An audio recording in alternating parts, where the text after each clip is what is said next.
kanano? Nanggi apagi maming din eh. Doktor Longan ba ko eh? Imphal da lay. Lao, chak sa thora si ko. Lao lao.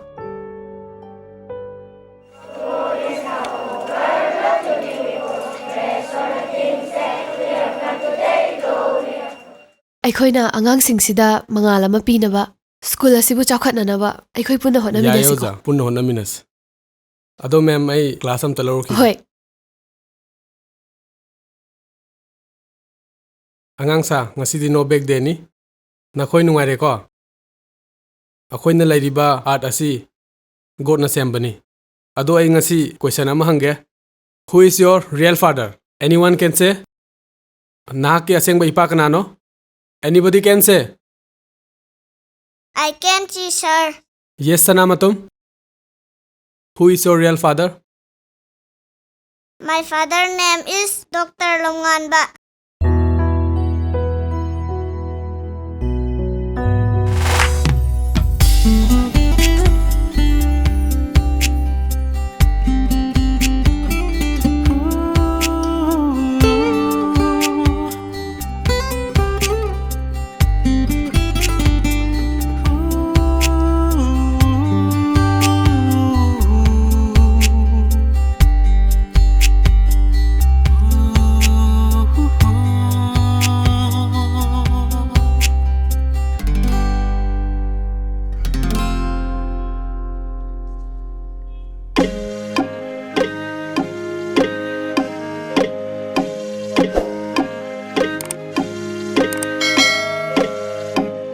MANAOBI, ndengai ko.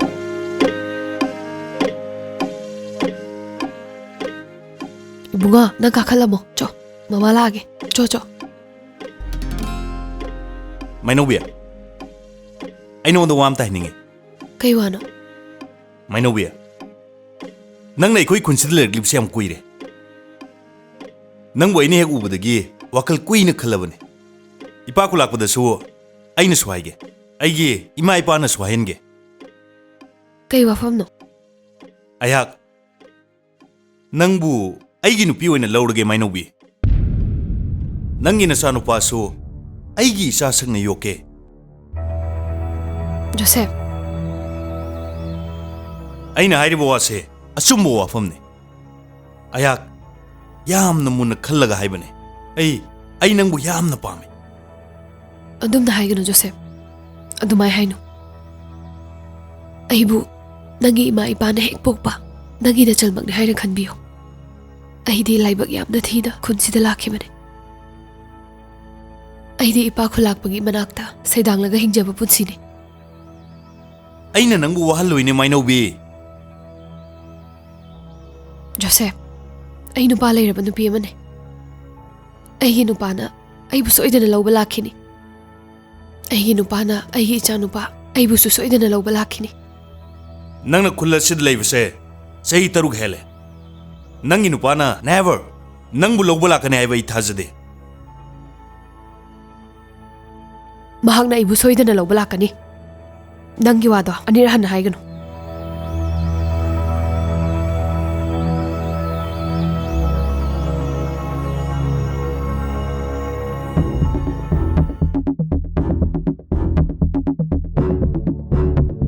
Ba!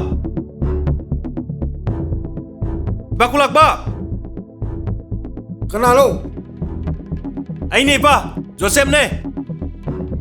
Joseph! Ay thoro ke ko?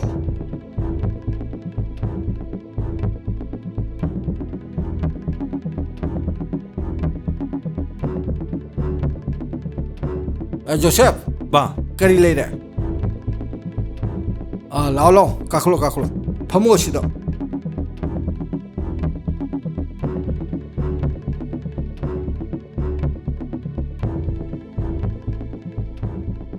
Kari leire Joseph?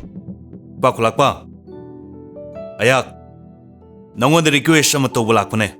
Hayu kari leire? Pagi nakta leba, maitei nupi MANAOBI se. MANAOBI agi isa nupi ni ne. Isa nupi oibagi mapa agi manakta thambani ne. Hayo kari leire? Pa, ay na mabu yam pa mine pa. Mabu ingonda pirune ipa. Madu haiganu Joseph. Masa mawale ba mibu yeng ba honedine. Ayah ngaige ipa. Mabu magi nupana lawba laktriba matam phawba ai ngaige. Adubu mabu lawba laktrabadi mabu ingonda sinabirune ipa. Ai mabu yam nungsiye. Joseph. Nangna pamjaba nupi ama khonisidagi khallo. Ayah isa chalaga habige. Nang khungi secretary gi masa nupane. Isa makumbane. Manaubi gi punsigi aseng mama khangdri phawba. Ai nupi amta hanne yang loipa.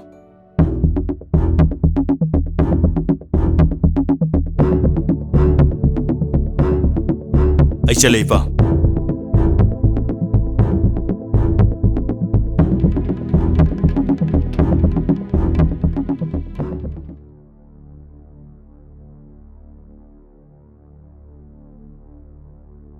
Doctor, minute amata Mrs. se aiga wari sanajage ba.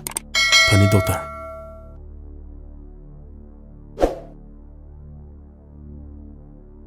Ai hangna hangjariba se khara free hoina khumbiyu ko.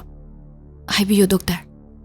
Madam se ngalingai matamda angang ama Hoi doctor. luriba se hospital da pokibra natragana lanai clinic da pokbra khara section kitre asoiba aranba khara laikibra na aina chingnaje hojik se angang leibagi chance khara neme Ha.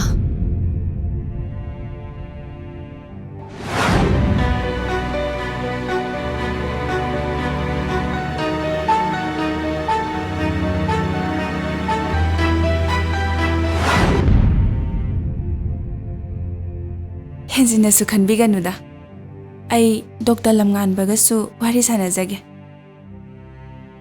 test khara tawkise test tor amaraina khangjanida aina jingnajabada madam gi se polycystic ovarian disease oirangadra haina jingnaje kesunung sathiruno test khara tawraga adum khangjanida ai test khara ijage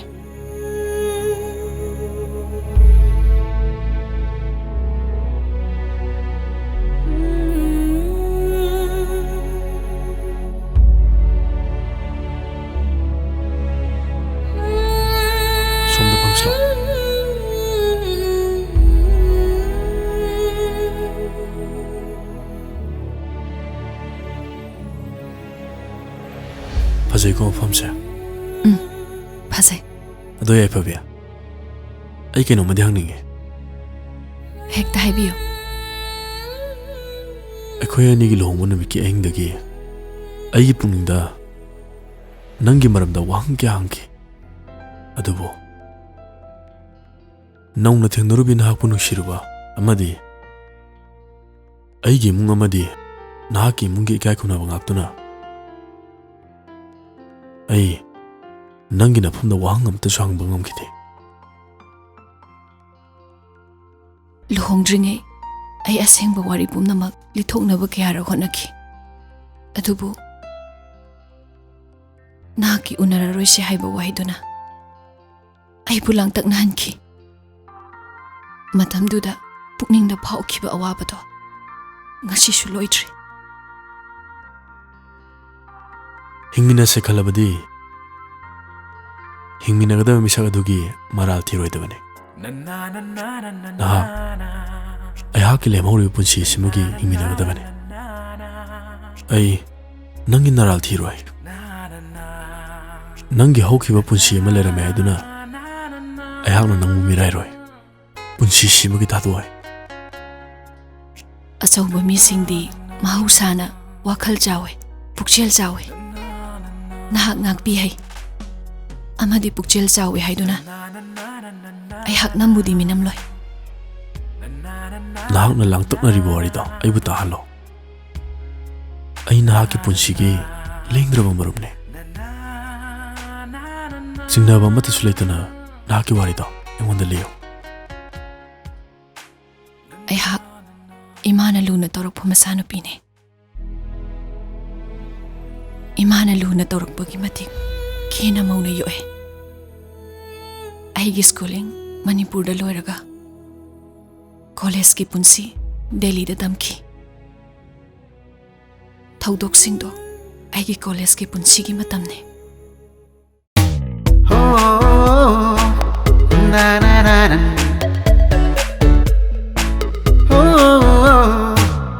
Na na na na. Na na na. Na na na. Na na na. Na na na. Bunga, nang halap yam phare. Yumse, ngasidagi numit mari mangani di nungthil gi matamda mi amta leroi dori. Namasu office ki thabak lai na nganna chakre. Yungi mateng pangba mi singdusu loina mayum da nakre. Ngasi se aisu office ta bayaroi dori. Pabong, ai di suti tholapani. Yum sangbadi haina do mandida. Soga CCTV camera gana yumse sangau boy do tare dana. Adubo yari mkhaidi yumdagi chathokano. Nahi tamlinge da namana bi amti nagana. Kaisu kana dabani. Pabong, Delhi da daminabdo makoi khara khata neba. Manipur da di imanabsu kya laitida. Hausi matam sidi competition gi matam ni. Kana da bathabak tane. Matam mahangana ko. Aigi di nathanta popane. Namaga aigana khalibu wakhal se are mad mahan biyaroi ko. Ima, si dressing on the pakpra. Karaidano.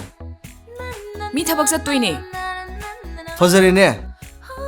Nang ne naningam tamali ko nang. Noi Manipur da go thokla bane atum tawar daune. Fijet amasung amsa sajatu dane. Mi ni kai khumna uli base. Ima, akhoi tamo se am haina de ko. Tamo bu ne, ima na Manipur da thamdana ne. Masa se Manipuri ne adum oidana leise. Modern haibase ma kaino kaim khangdrabani. Sahi matang na porakadabani. Mana hojiktagi hongna pakhatana tawjarini. Ibema nang thengdi thenga kanu ko. Hoi ma. Ai, nang chatoi do namana bi kana kano. Akhoi Delhi da taminarakpi handak thokminarakpi imana bi singane. Nu khangdiba. Na na na na.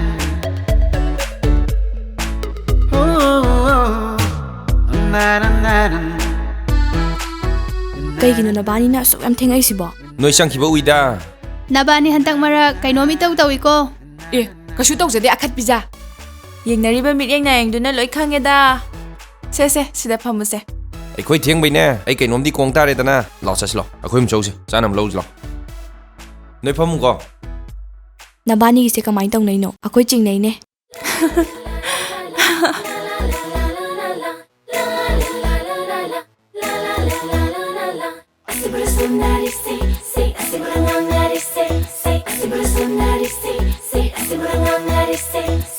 Nushiba haina. Nushiba haina.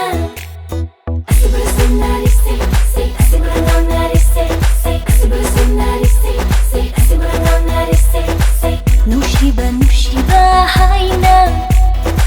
Nushiba haina. Hengaru bandagi wareda aidi. Unaru bandagi naureda aidi. Hengaru bandagi wareda aidi. Unaru bandagi naureda aidi. Ahin thil tumba chaba khandana. Khanfam khangre ai tawfam khangre ai di. Nupsi bana nangu potha fam oire ne. Oire. Asibra sunari say asibra nangari say asibra sunari say asibra nangari say Nushiba haina. Nushiba haina.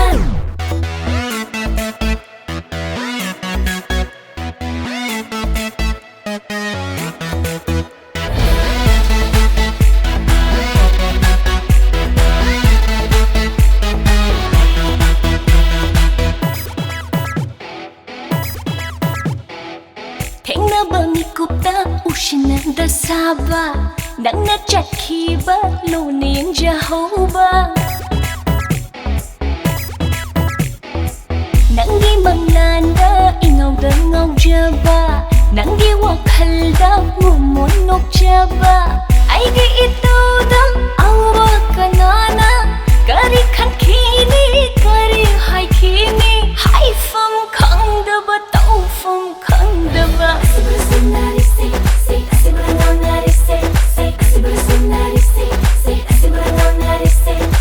누시바 누시바 하이나 누시바 누시바 하이나 라라라라라라 라라라라라라 라라라라라라 라라라라라라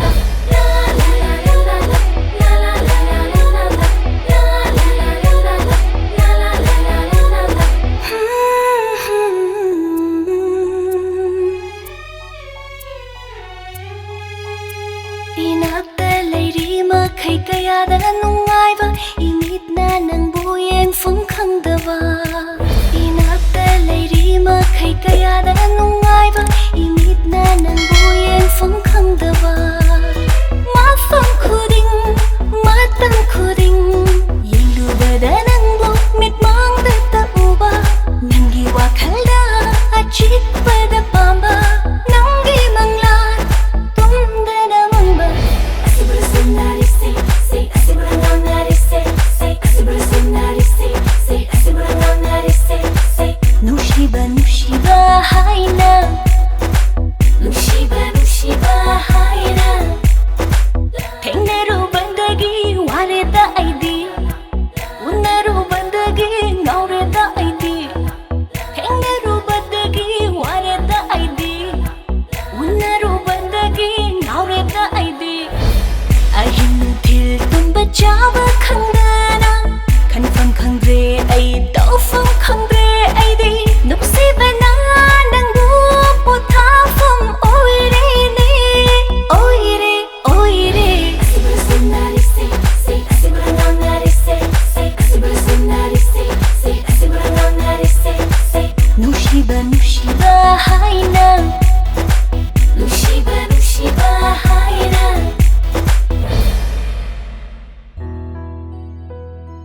ꯌꯥꯏꯐꯕꯤ ꯑꯩꯒꯤ ꯋꯥꯈꯜ ꯑꯩꯒꯤ ꯄꯨꯛꯅꯤꯡꯁꯦ ꯅꯪꯇꯕꯨ ꯈꯟꯗꯨꯅ ꯂꯩ emit ꯑꯅꯤꯁꯤꯅꯅꯦ ꯅꯪꯇꯕꯨ ꯎꯗꯨꯅ ꯂꯩ ꯑꯩꯁꯨꯅꯦ ꯅꯪꯒꯤ ꯋꯥꯈꯜ ꯑꯗꯨꯝ ꯈꯜꯂ ꯂꯩ ꯑꯩꯈꯣꯏ ꯄꯥꯕꯨꯡꯅ ꯃꯔꯣꯟ ꯑꯃ ꯌꯨꯝꯗ ꯃꯇꯝ ꯈꯔ ꯁꯨꯇꯤ ꯊꯣꯛꯂꯛꯄꯁꯤꯗꯅꯦ ꯀꯣꯆꯤꯡ ꯆꯠꯄꯗꯅꯦ ꯏꯁꯥꯁꯦ ꯋꯥꯕꯅ ꯂꯣꯏꯔꯖꯥꯠꯅꯤ ꯐꯩ ꯀꯩꯅꯣ ꯐꯅꯤꯡ ꯇꯧꯔꯤꯅꯤ ꯀꯣꯛ ꯃꯅꯨꯡꯁꯤꯗ ꯂꯩꯔꯤꯕ ꯋꯥꯈꯜꯁꯤꯗꯤꯅꯦ ꯂꯥꯏꯔꯤꯛ ꯑꯝꯇ ꯆꯪꯗ꯭ꯔꯤꯑꯕ ꯅꯪꯇꯒꯤ ꯋꯥꯈꯜ ꯈꯜꯂꯒ ꯅꯨꯡꯉꯥꯏꯑꯕ ꯑꯗꯨ ꯉꯥꯏꯈꯣꯅꯦ ꯑꯩ ꯅꯪ ꯍꯌꯦꯡ ꯂꯧꯕ ꯂꯥꯛꯀꯦꯀꯣ ꯑꯦ ꯀꯩꯗꯧꯅꯕ ꯂꯥꯛꯇꯣꯏꯕ ꯅꯪꯕꯨ ꯑꯩꯈꯣꯏ ꯌꯨꯝ ꯌꯥꯝ ꯈꯪꯅꯤꯡꯉꯦ ꯍꯥꯏꯗꯥꯏꯅꯦ ꯑꯁ ꯂꯥꯛꯄꯤꯔꯅꯨ ꯀꯩꯁꯨ ꯑꯩ ꯌꯥꯝ ꯏꯀꯥꯏꯖꯩꯕ ꯑꯩꯈꯣꯏ ꯌꯨꯝꯗ ꯍꯌꯦꯡ ꯀꯅꯥꯝ ꯂꯩꯔꯣꯏꯕ ꯑꯗꯣ ꯅꯪ ꯍꯌꯦꯡ ꯁꯣꯏꯕ ꯌꯥꯔꯣꯏꯀꯣ ꯑꯩ ꯅꯪ ꯂꯧ ꯂꯥꯛꯇꯣꯏꯅꯤꯀꯣ ꯑꯁ ꯂꯥꯛꯀꯅꯨ ꯍꯥꯏꯔꯒ ꯌꯥꯔꯦꯀꯣ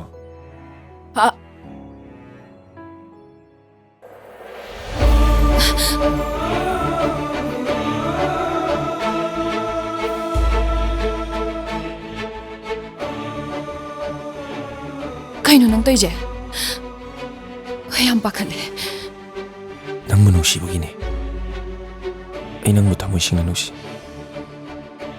ꯑꯩ ꯅꯪꯕꯨ ꯄꯨꯟꯁꯤꯒꯤ ꯊꯥꯗꯣꯛꯂꯣꯏ ꯃꯤꯅ ꯈꯪꯈ꯭ꯔꯗꯤ ꯀꯃꯥꯏ ꯇꯧꯅꯤ ꯌꯥꯏꯐꯕꯤ ꯅꯪꯒꯤꯗꯃꯛ ꯑꯩ ꯂꯦꯞꯂꯤ ꯍꯦꯟꯊꯣꯏ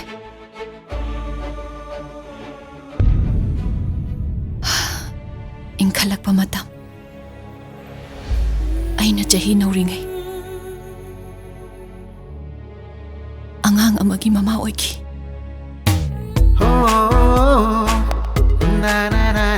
ꯁꯤꯗ ꯂꯥꯛꯄꯁꯤꯅ ꯍꯦꯟꯅ ꯅꯨꯡꯉꯥꯏꯗ ꯁꯤꯗꯗꯤ ꯐ꯭ꯔꯤ ꯌꯥꯝ ꯑꯣꯏꯔꯦꯗ ꯑꯩꯈꯣꯏ ꯑꯥꯗꯗꯤ ꯀꯣꯏꯐꯝ ꯂꯥꯡꯐꯝꯁꯨ ꯑꯝꯇ ꯂꯩꯇꯦ ꯑꯗꯨꯒꯤ ꯋꯥꯅꯤꯗ ꯅꯨꯡꯉꯥꯏꯇ꯭ꯔꯣ ꯁꯤꯗꯗꯤ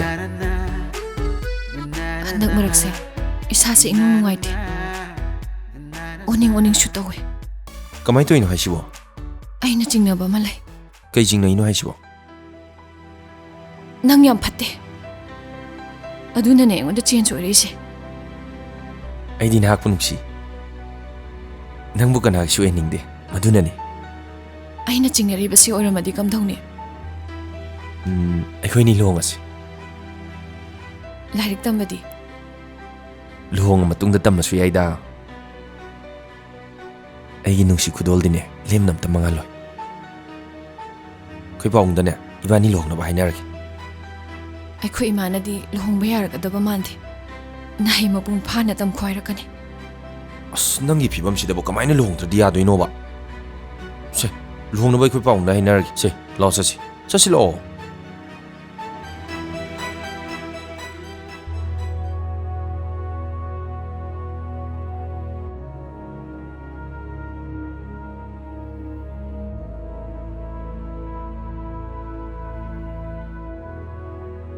ꯄꯥꯕꯨꯡ, ꯑꯩꯅ ꯍꯥꯏꯖꯕꯗꯣ.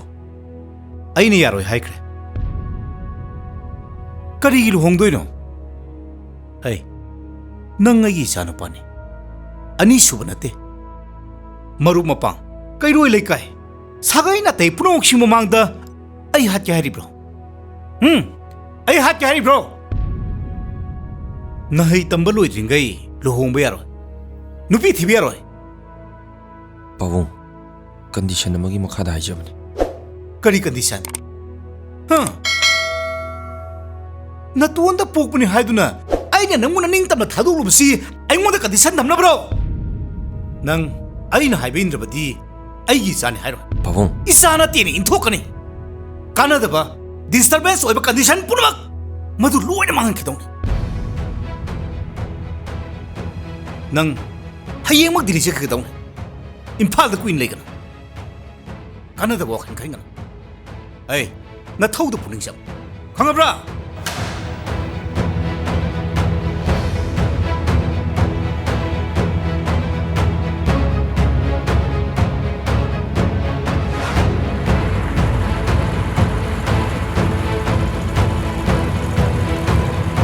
ꯀꯥꯟꯅꯗꯕ, ꯗꯤꯁꯇꯔꯕꯦꯟꯁ ꯑꯣꯏꯕ ꯀꯟꯗꯤꯁꯟ ꯄꯨꯝꯅꯃꯛ ꯃꯗꯨ ꯂꯣꯏꯅ ꯃꯥꯡꯍꯟꯈꯤꯗꯧꯅꯤ.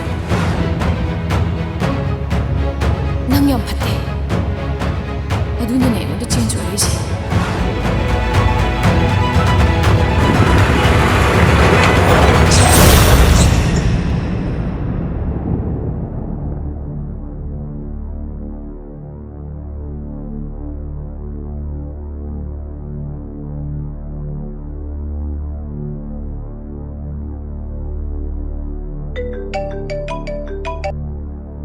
ꯍꯜꯂꯣ? ꯑꯩ ꯍꯦꯟꯊꯣꯏꯒꯤ ꯃꯃꯥꯟꯅꯕꯅꯦ. ꯅꯉꯣꯟꯗ ꯄꯥꯎ ꯑꯝꯇ ꯇꯝꯒꯦ ꯇꯧꯕꯅꯦ. ꯍꯦꯛꯇ ꯍꯥꯏꯕꯤꯌꯣ. ꯍꯦꯟꯊꯣꯏꯗꯣ. ꯍꯦꯟꯊꯣꯏ ꯀꯩꯗꯧꯔꯒꯦ? ꯍꯦꯟꯊꯣꯏꯗꯣ ꯒꯥꯔꯤ ꯑꯦꯛꯁꯤꯗꯦꯟ ꯊꯣꯛꯇꯨꯅ ꯍꯦꯟꯊꯣꯏ ꯂꯩꯈꯤꯗ꯭ꯔꯦ.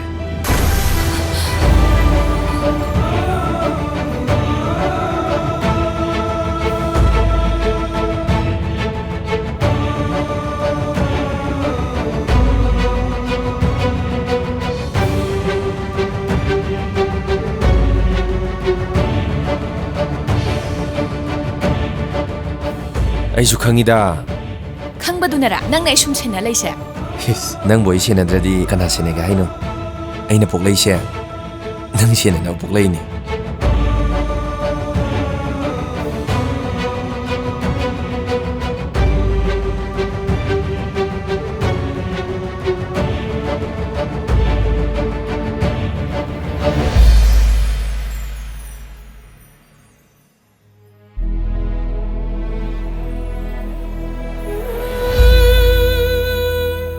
ꯅꯍꯥꯛꯅ ꯑꯁꯨꯝꯅ ꯑꯣꯏꯔꯛꯀꯅꯤ ꯍꯥꯏꯕ ꯏꯃꯥꯗꯤ ꯊꯥꯖꯔꯨꯗꯦ. ꯅꯕꯨꯡꯅ ꯅꯪꯕꯨ ꯉꯥꯡꯕ ꯆꯩꯕꯗ ꯑꯩꯒꯤ ꯄꯨꯛꯅꯤꯡꯗ ꯅꯪꯕꯨ ꯆꯤꯡꯅꯕ ꯄꯣꯛꯈꯤꯗꯦ. ꯐꯔꯦ, ꯀꯥꯟꯅꯗꯕ ꯄꯨꯟꯁꯤꯒꯤ ꯇꯥꯡꯀꯛ ꯑꯃ ꯍꯧꯈꯤꯕꯅꯤ ꯍꯥꯏꯅ ꯈꯟꯗꯣꯛ. ꯅꯍꯥꯛꯀꯤ ꯃꯇꯨꯡ ꯇꯥꯔꯛꯄ ꯄꯨꯟꯁꯤ ꯑꯩꯍꯥꯛꯅ ꯀꯨꯞꯅ ꯁꯦꯟꯅꯒꯅꯤ. ꯅꯍꯥꯛꯄꯨ ꯑꯐꯕ ꯏꯆꯥꯅꯨꯄꯤ ꯑꯃ ꯑꯣꯏꯅꯕ ꯑꯩꯅ ꯁꯦꯝꯒꯅꯤ. ꯑꯗꯨꯒ ꯑꯉꯥꯡ ꯑꯗꯨꯕꯨꯗꯤ ꯃꯥꯡꯍꯟꯈꯤꯕ ꯇꯥꯏ, ꯂꯪꯊꯣꯛꯈꯤꯕ ꯇꯥꯏ. ꯏꯃꯥ, ꯑꯩ ꯉꯝꯃꯣꯏ ꯏꯃꯥ. ꯍꯧꯖꯤꯛꯇꯤ ꯑꯩꯍꯥꯛꯅ ꯍꯥꯏꯕ ꯋꯥ ꯈꯨꯗꯤꯡꯃꯛꯇꯣ ꯅꯪ ꯏꯟꯒꯗꯕꯅꯤ. ꯃꯄꯥ ꯑꯁꯤꯅꯤ ꯍꯥꯏꯅ ꯄꯨꯊꯣꯛꯄ ꯉꯝꯗꯕ ꯃꯆꯥꯗꯣ ꯌꯣꯛꯄ ꯍꯧꯅꯗꯦ. ꯑꯉꯥꯡ ꯑꯗꯣ ꯍꯦꯛ ꯄꯣꯛꯄꯒ kana khangandana langthokhigadabani nangi aronba wari asisu kana khangandaba aronba wari ohengadabani hojik nahak kappasu yaroi wakhan chondabasu yaroi nahak nasa matik chaba naromdom lepchaba mi ama oiba ngamnanaba aina mangliba manglanse mangphawna hangadabani aigi jadi aina haiba ingadabani ima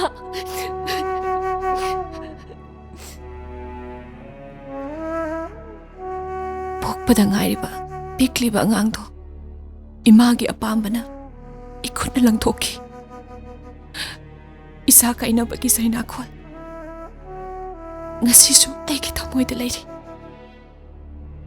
hojikti mina aphaba nupi na hainare lai gumlaba aphaba ipuroi bana hak phangle aduga hojikna aibu mama haibado amuk hana oiba yaroi daba nupi ni polycystic ovarian disease leirabi nupi ni farese henjana khangano hojik ke doba yabaga habado ekhoi wanase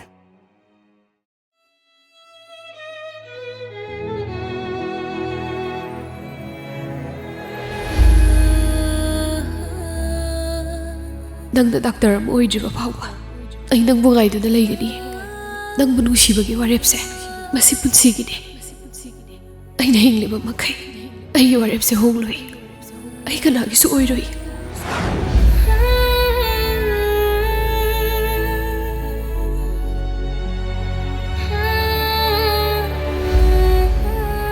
ibema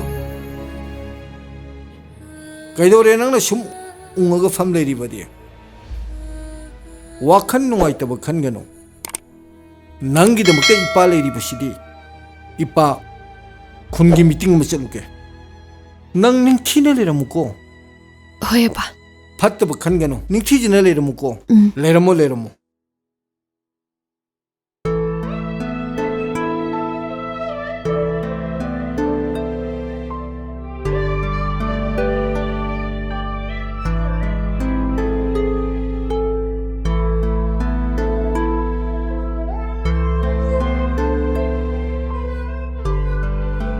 yarani hogatpiro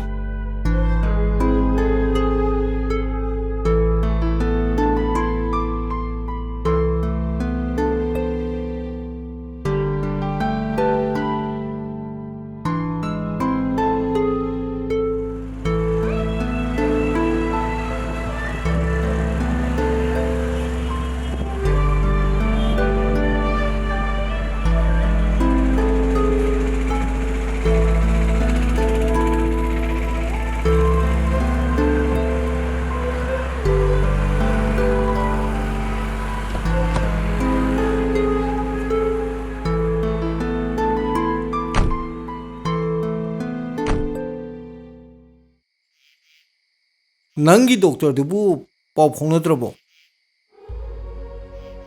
phawnadreba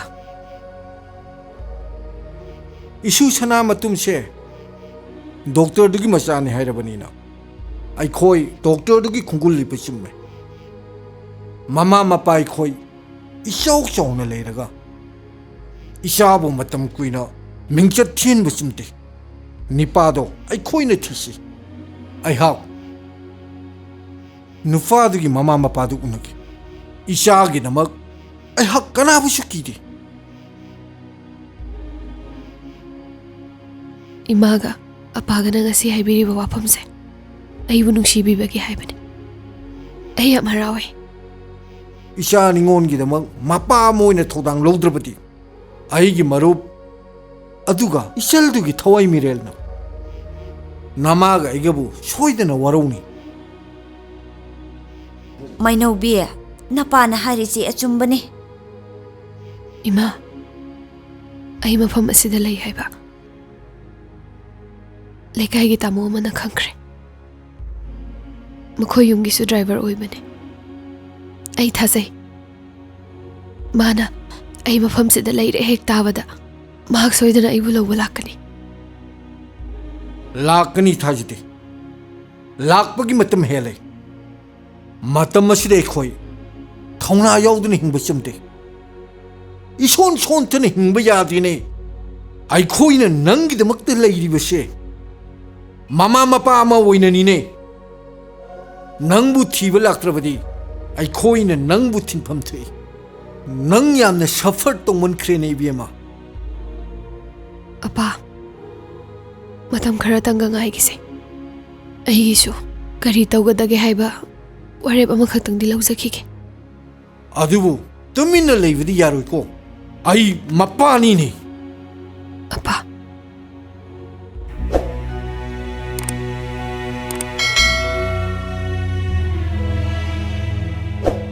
nangna aina ngangba wasi amatta tadri sibu kari ginoba nangse nasa doctor nangna koi pu dana layeng bada nangi nupi si pararoi imau yai phabi se aina yam pamjana haidaga lawkhiba imau ni adubu ai khang macha pokpa ngamaroi daba nupi ni haibase yum sida ai isu amadi pame ai ba isu piba ngamoi daba imau di ne ai leiminaba ngamoi hairisini imana hairijibu kai wano ai se patte hayesu hayu pai hayesu hayu isu piba ngamoi daba maudi yum sida suktam tamoi hairisini nupi anauba ma thi daba tawdam ma miyoiba moibagi wangang biyo yaifa bisa imana pamna lawgiba namu nupi ne hojikti aigi nupi haibdo oire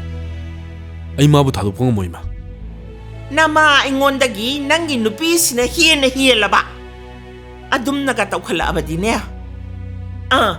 tagat tekpa aigi isu piba ngamgadaba laisabi ma thigadoribani aduda nangna yaraktraba